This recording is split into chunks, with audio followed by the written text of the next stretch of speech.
ہم کریں گے ہر مظلوم کی حمایت۔ بسم اللہ الرحمن الرحیم، السلام علیکم، میں ہوں حرین فاطمہ اور آپ دیکھ رہے ہیں حمایتی نیوز HD چینل۔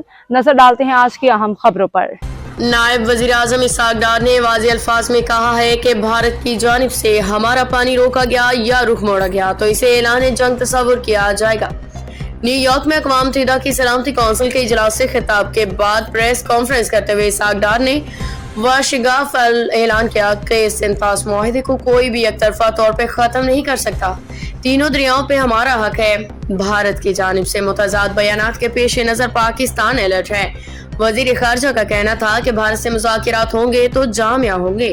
بھارت جب بھی کمپوزٹ ڈائیلاگ کرنا چاہے گا ہم تیار ہیں۔ جموں کشمیر کا مسئلہ حل کیے بغیر خطے میں امن قائم نہیں ہو سکتا۔ ناظم سرحدوں کو کھول کے عسکریت پسند آزاد کرنا ہماری غلطی تھی۔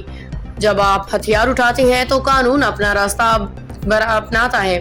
دہشت گردی کے خلاف جنگ ہمارا سر فہرست ایجنڈا ہے۔ فیلڈ مارشل عاصم منیر کی قیادت میں پاک فوج امن کے لیے کوشاں ہے۔ ان کا کہنا تھا کہ 19 اپریل کو افغانستان گیا، افغان نگراں وزراء سے بات چیت ہوئی۔ افغانستان سے کہا کہ اپنی سرزمین میں دہشت گردی کے لیے استعمال نہ ہونے دیں۔